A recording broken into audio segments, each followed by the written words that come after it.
But I wish I was more focused. I wish I read more. I wish that I got involved in different groups and just like educated myself on what was out there, because I look at that as wasted time. So I wish, now with podcasts, it's amazing to be 21 right now.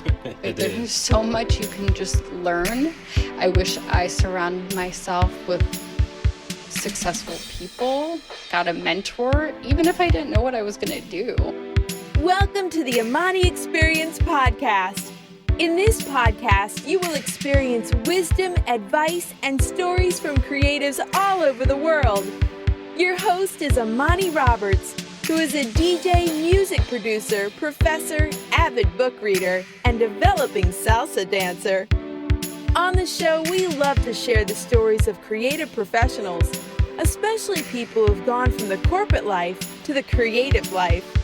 Once again, welcome to the Amani Experience Podcast. Today we have the pleasure of talking to Carly Cylinder, who's the owner of Flower LA. Flower LA provides flowers for the lifestyle, beauty, tech, and fashion industries, matching floral and event design to brands for product launches, parties, and corporate events. I've known Carly since 2009. She's also a best-selling author. She has her own kind of flower cookbook, which is cool. She'll tell us about that as well. And she has locations in LA, New York, and Dallas. So take a listen to the interview. One of my favorite parts of the interview is when she talks about what scares her. That's really funny and interesting. So take a listen and let's get to the show. Welcome back to the show. On the show today, we have Carly Cylinder from Flower LA. So Carly, welcome to the show. Tell us a little bit about yourself. Thank you, Amani. I'm so excited to be here. Excited to have you. I like that you're like, Flower LA. What'd you say? What was it? Introduce yourself to us. Tell us what you do. Hi, everyone. My name is Carly, like Amani said. I own a floral design company called Flower LA, based in New York and Los Angeles, and we mainly do corporate events. My main clients are PR firms and experiential agencies. My company is called Flour, Flour, because originally I wanted to have a cafe florist and have a brick and mortar and a retail space and a venue. And so after going through lots of names, my roommate and I, who was kind of helping me brainstorm, just said, call it Flower. Just simple, but I never got there. So I only do flowers. It's very confusing. And I also have a book that came out last year called The Flower Chef. That's a proper flower. Yes. Flower.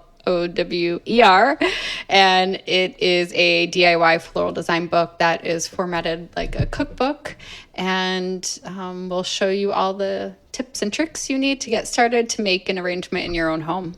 Cool. And tell us about your classes, the classes that you do.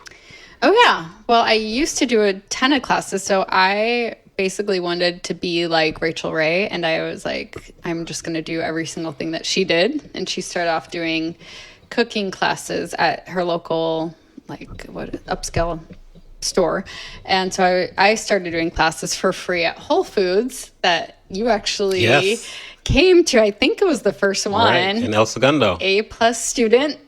I think that might have been my last one there too. Okay. But I think I did one at the Venice location, and then I started doing them in the Flower Mart where I had rented space for a long time. And now I do only private classes. So good.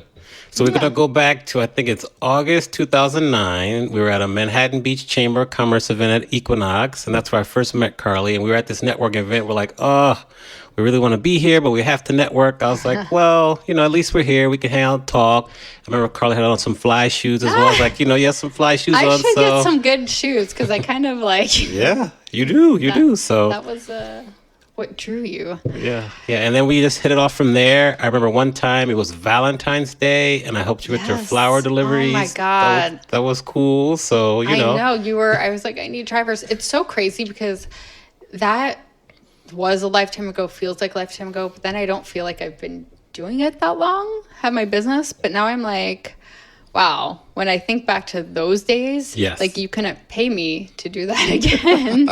It's all part of the growth process. It is. I didn't know what I was doing. So it's just really funny to think about. So most people, almost everyone on the show has worked in corporate America in some aspect, and they made the decision to leave and do their own thing, join the creative world. When was it that you made the decision to kind of go to the creative world, and tell us about your decision-making process? That's a good question. I guess I was never technically in corporate. I had always, well, I knew after college this is what I wanted to do. So I was working towards that. And I did get a job in nonprofit at the Organ and Tissue Donor Agency, a total 180, super crazy. I was supposed to be there 2 years, and I think I lasted a year. But I guess that was the only corporate job I had. I did shop at like the Limited, which I'm actually wearing a Limited shirt right now, to get my business clothes. But yeah, I lasted probably less than a year because it was causing immense anxiety. And so I was just like, I'm going to just do the flowers. And then I got a job as a receptionist at night at a post-production place in Venice. So I'm not really one of those people like yourself that had like this great corporate career that had made lots of money, that was risking it all. I was very broke for a very long time. So it was an easy transition. Right. I was already living on ramen. True. Remember we were together at 50 and 5 for a little bit too. We did that. Oh. You forgot about that. So we did that. I've had so many jobs. I think I counted once. I think I've had 25 jobs. Yeah, that's okay. But now you're in the right job, career. You're doing what you love, correct? Yeah. I mean, I'm very happy having my company. So I think a big misconception with myself is that I'm so obsessed with flowers and passionate about it. And I like flowers. Like, I do like flowers. But that's not like I must do flowers. I really like the business side. Good. Okay. So, that's cool too. Yeah. That's cool. I love the business. I love business. So then, speaking of business, like what's important for creative professionals like you and I, business-wise and in general, to succeed in today's environment? I think the most important thing that people should have is the ability to change and be adaptable to change because of the economy. A lot of things will happen. We both started in a recession, which actually is good and bad, but you also have to see the trends that are happening and being able to offer services that are tailored towards those trends. So, like, for instance, I actually never really liked doing a lot of weddings. I always wanted to do more corporate stuff, but I did do a lot of weddings. But then, offering services like team build activities and the flower crowns and flower walls and really being able to pitch a client like 10 different things is very, very, very important. And when you do get a chance or a really big client, you want to just tell them everything you can do. So if someone just wants arrangements, it's like, oh yeah, well, do you also want this, this, and this? Okay. That's important. Cool. And so now, out of the 10 things you kind of do now, which one's your favorite to do? Are you talking about my business or just like my general? Like your business, like between the flower walls, the lessons, doing flowers for like corporations. Oh, like which actual service? Yes. Oh, huh. Well, the bigger jobs are always better. True. So doing any kind of backdrop or installation is definitely the best. Cool. Yeah. All right. So if you're thinking back to like your career, kind of when was the turning point? When do you think you're like, oh, like this can really happen, this can really work? When do you think that was? Well, I guess I didn't think it wasn't going to work, but I got burnt out during those stages and did definitely have other jobs during that time. Just because, the struggle is real, and it is. So, but when did I actually, there was just a couple of different turning points. For instance, I remember doing really well, and then probably having like a very slow summer, slow time. And instead of riding it out, I like kind of freaked out, and I was like, no, I'm done. But then of course I came back, because that's what always happens. I would say though, when my book came out, since then, even before then, probably like 6 months before my book came out, that was like, business was just booming. Right. Yeah. But again, I've had that before. Like, I was living in New York, and for 6 months I couldn't even get an apartment because I was always going back to New York for these jobs, So I've definitely had these big booms, but it's just during the slower time that what I've learned is to not freak out, really have really good intentions, like meditate. It seems like very, I don't know, hippie or whatever you want to call it, but just know that whatever goes down goes back up. True. So I think that would be the difference, because there's been many times where my business has just been like, it's great, But yeah, the turning point would be the book. The book. Yeah. And tell us about the book. How did you come up with the idea, and what kind of happened with it?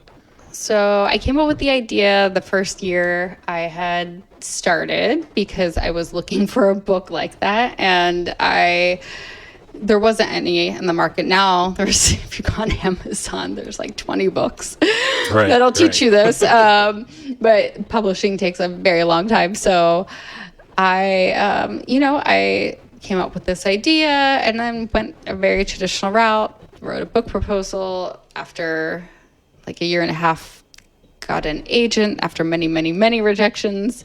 And then we sat on that for a couple years, because my agent thought I didn't have enough, they call it like a platform, which I guess today now would be followers, essentially. There wasn't Instagram back then, or there was Twitter, but social media didn't make an impact. So I had built it up, and then we took it out to publishers, and then it was getting rejected, and then eventually sold to Grand Central Publishing, owned by Hachette. So that was also, I think, again, just because I believe in so much of the law of attraction and your intentions, and I really, really was ready for my business to like, thrive again. Right. After taking a little break. So I think my intention was on that.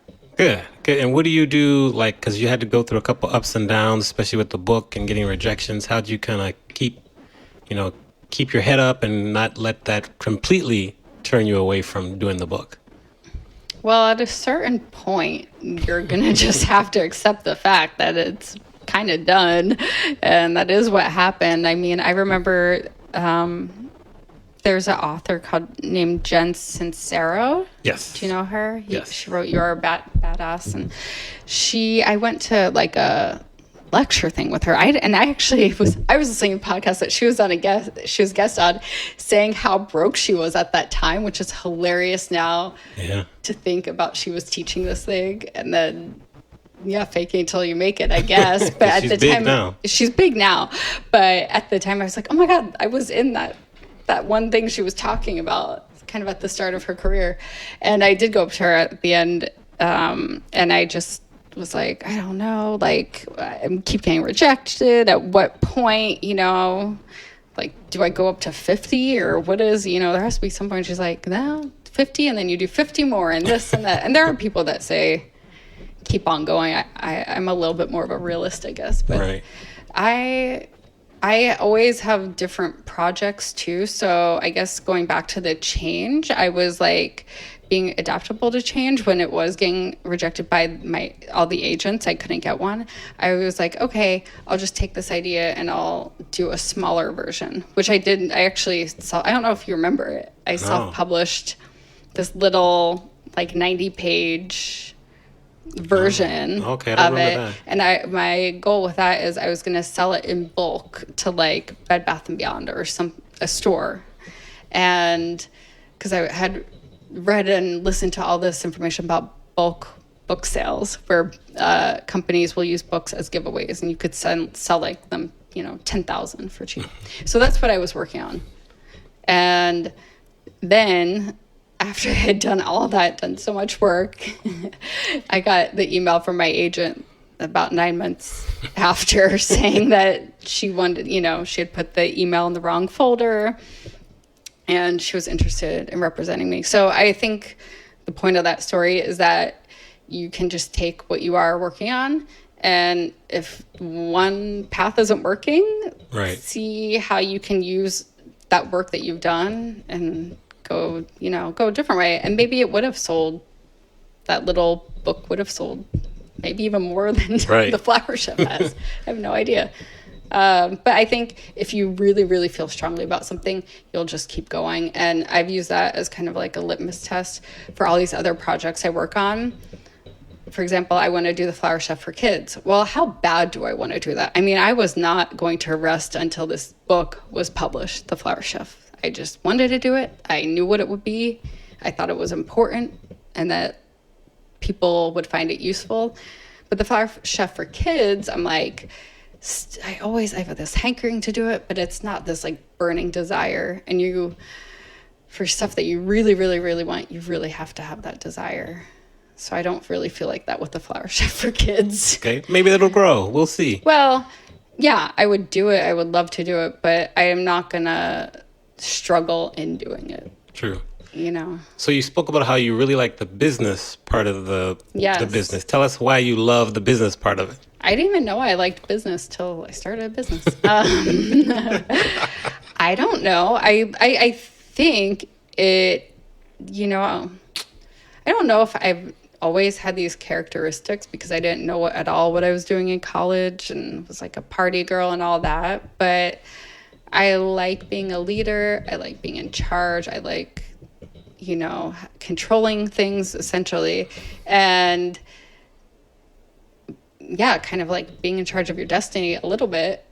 And so I think that business plays to my strengths because I think I'm very good at managing people. I don't think a lot of people are, actually. I'm very, very good at managing people. And I'm not a micromanager in any way, and I'm good at dealing with clients. So maybe that's communication. I don't know what you would call that. Cool. But all right. I enjoy that. Good. And on the flip side, what scares you?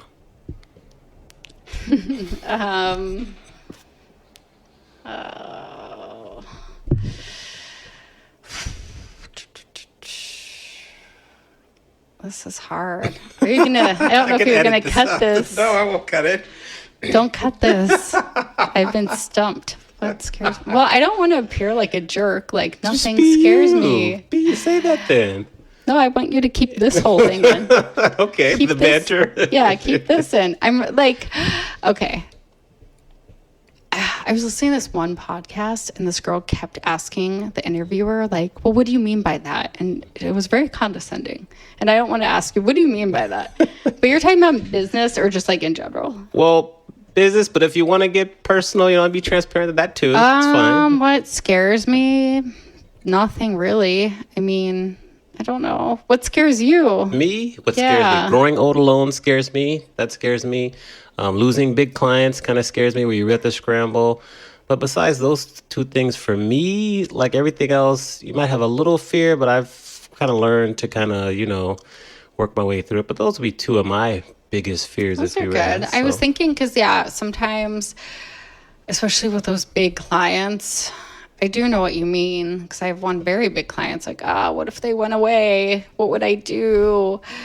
But there would be more, And I lose jobs all the time. So I've kind of again, accepted that because I think it's all energy. I really do. Yes. So I've kind of been able to handle that. I think I was telling, I had some friends over. Actually, they were shooting my headshots or whatever. But I was just saying how I was in France for vacation and Capitol Records found me just online. It was a big job and it was a flower wall for Sam Smith in New York and LA. And that would have been a great job. Yeah. And I couldn't meet their budget because honestly, I would not have made enough profit. At this point, I don't care about, just doing something for the name of it. but that stuff sucks, you know? And I was like, man, I was kind of bummed out. And I was like, maybe I should have lowered my prices, but then I'd really not be making anything. I'm like, I don't want to be stressed. Like, this is the mind of an entrepreneur, just going in circles all day. But then lo and behold, you know, I'm on my trip, and then this other client for their event orders almost double or triple, and I made exactly or more what I would have on that job. Yeah, that's what they say. So those kinds of things don't really scare me. I have another company that I'm starting, and maybe I can come back on and talk about that, but it's a startup. And this is the first time I'm building a company from scratch, where it's like, if you were going to build a company, any company, like if you wanted to do like great companies like Starbucks and Zappos and like really good company cultures, like how would you do it? And that's what I'm building from the ground up. And it's cool, but it's taking forever, which doesn't bide well with my impatience at You're all. You're not the most patient of people. I'm so impatient. The lawyer that's working on this is like, you know, entrepreneurs can never have it fast enough, because he knows, because I'm just like, oh my God, why is this taking forever? But the thing that scares me is I'm going to have to raise capital, and I've never done that. And I'm not, this is like how arrogant I am, I guess. I'm not necessarily scared that I'm never going to get it. I'm just a little bit scared of how long it's going to take. Yeah, fair enough. And I have a lot of people. It's really awesome. I'm just very proud of this, because there's like 6 women that are basically like the board, which is awesome. And I didn't even intentionally do that. And then someone's like, I think it's so cool you put together this all-woman, you know, executive team. I was like, oh, I did. I picked people that I thought were qualified. I mean, the lawyer's, he's a guy, but he's not even really on the board. He's not a company, you know, part of the company. So yeah, that's the only thing, because I feel like, oh my God, I have all these people that are working really hard so we can get the site up and get all of the logistics organized and all this stuff. And I really just don't want to disappoint anyone. Okay. That scares me a little. Like, I kind of have a knot in my stomach every day about it. Good answer. Well, I think it'll work out. No worries. So there are a lot of like florists across the world. What do you do to kind of make sure you stand out above all the rest? I don't even think about that. I'm not even kidding. Like when you were like, there's so many florists across the world, I was like, shit. Can we curse? We did. We can. It's just like, there's so many. Yes. There's so many.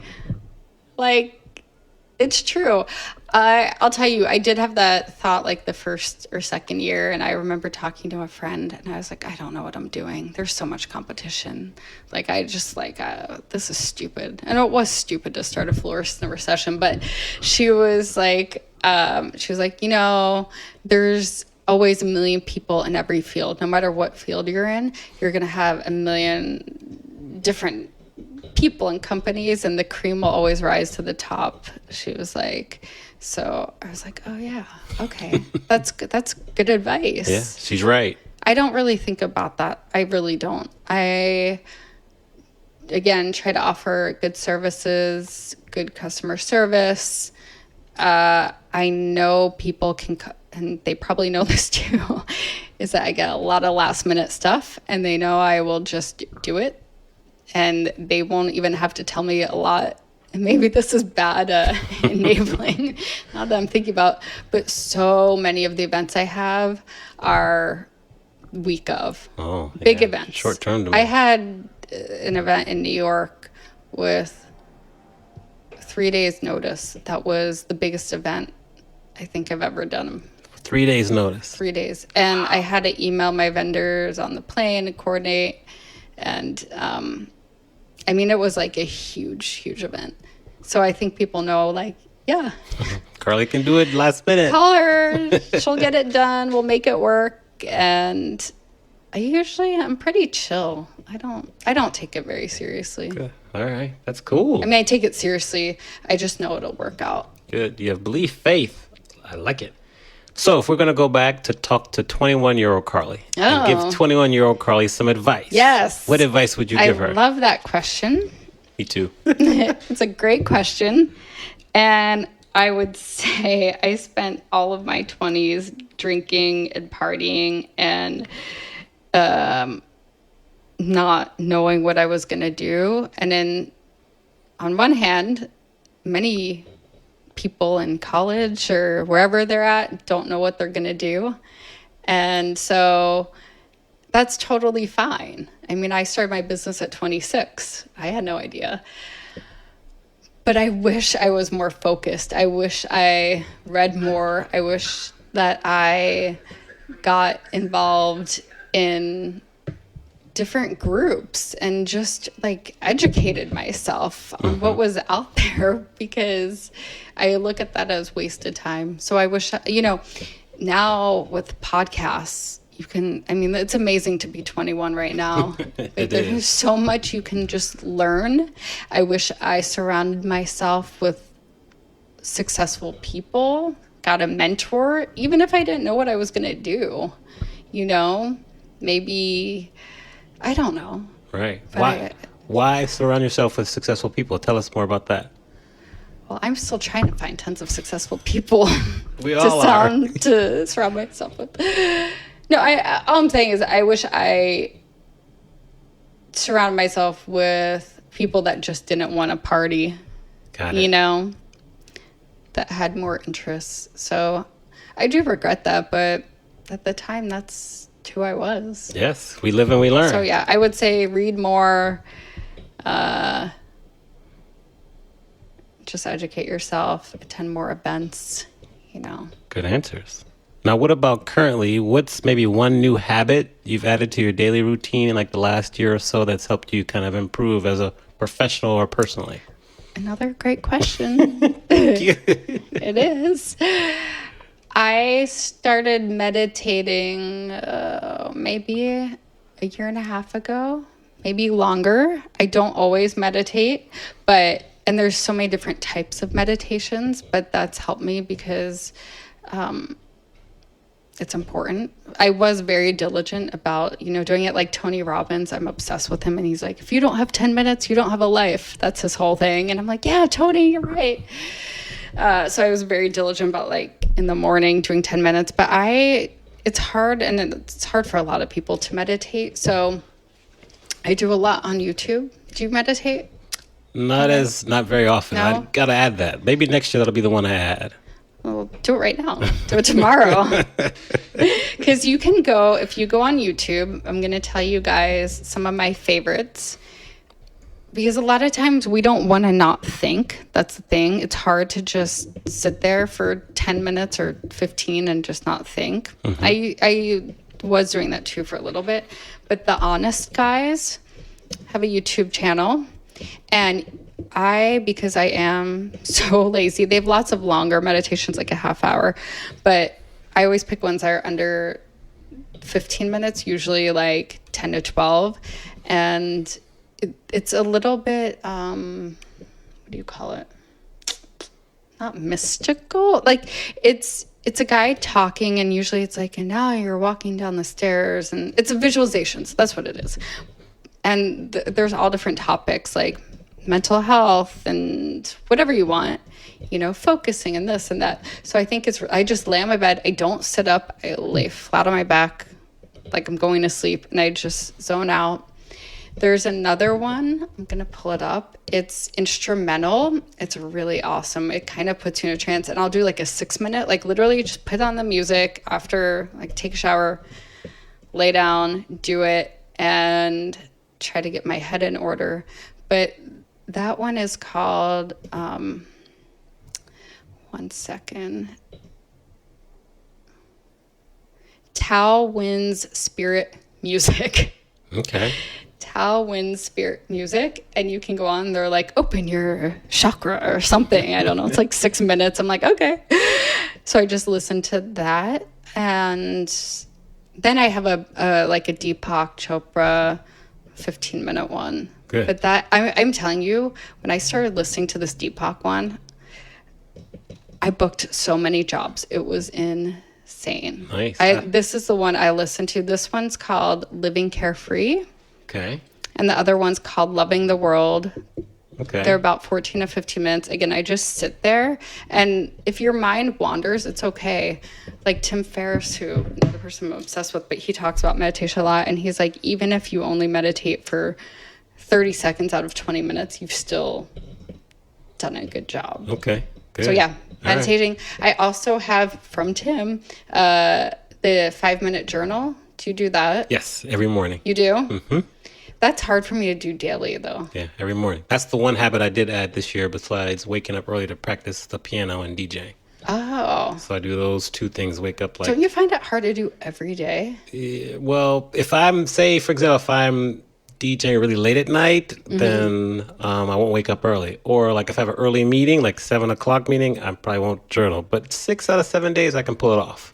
I just like run out of things. And I know it can be anything like, you know, I was really depressed the other week and I just wrote, I'm alive. There you go. Yeah. That was like, I could not think of one. Yeah. Thing. You kind of empty your mind and 5 things you're grateful for now, 5 things you'd be grateful for that you want to visualize for the future. So yeah, that's what I do. Yeah, that's good. Okay. I would say that. Okay, we're almost done. We have a couple more questions. No. Talk to us about if there's any books out there that you feel people should stop right away and get them and start reading them right now. What would you recommend? Okay, I would say The Big Leap. Have you read that? No, but tell us more. This is life-changing. It's a little hard to get through, even though it's not a thick book at all. I guess it would be a self-help type book, but it's so funny too because a lot of the things that Tony Robbins is saying now, because he's had like this epiphany, are basically what is in this book, and I'm like, nice. That is the book. And it's basically saying you can be happy every minute of every day, but especially when you're an entrepreneur and you're struggling, your state of mind is used to struggling. That is where, whether you like it or not, where you're in a messed up way, more find comfort. And so he talks about, it's Gay Hendricks is the guy's name. It's called The Big Leap. And so he'll talk about working in he calls it like a zone of genius, and like you're in your zone of excellence, which is like probably where I'm at. Like I'm very good at what I do. There's not a lot of people that can probably do what I do, but that's like not where I'm like my true calling. Mm-hmm. So sometimes I see people and I'm like, oh, you're in my head. I'm like, you're in your zone of excellence.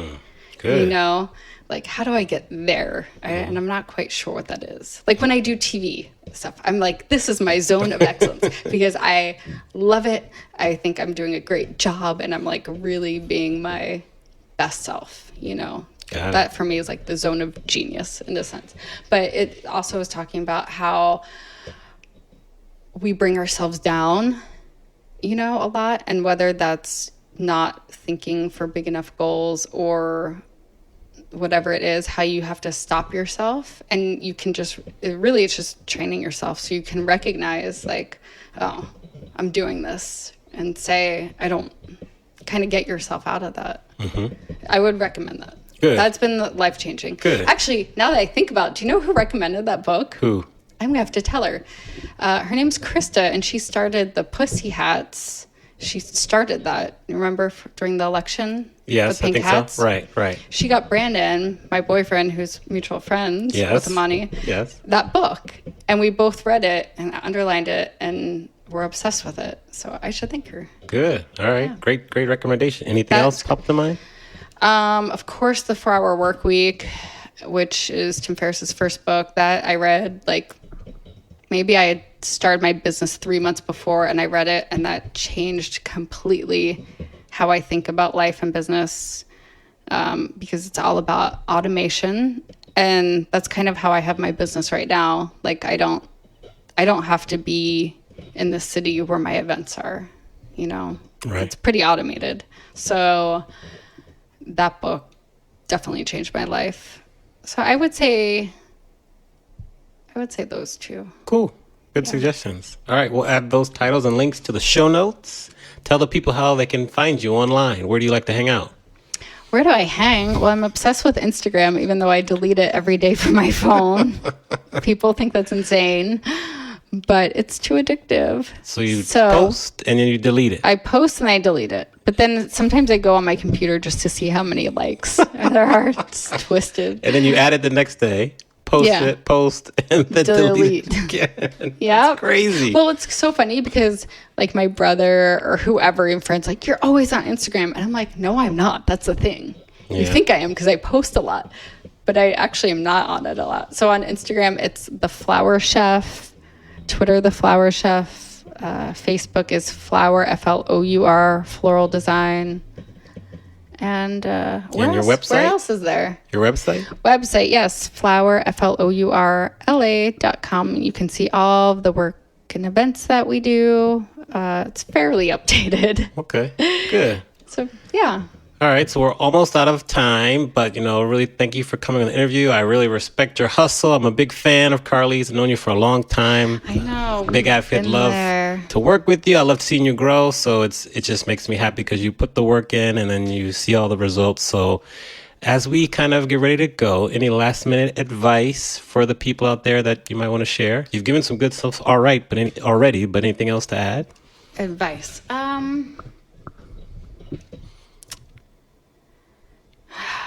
My mother, my crazy, crazy mother.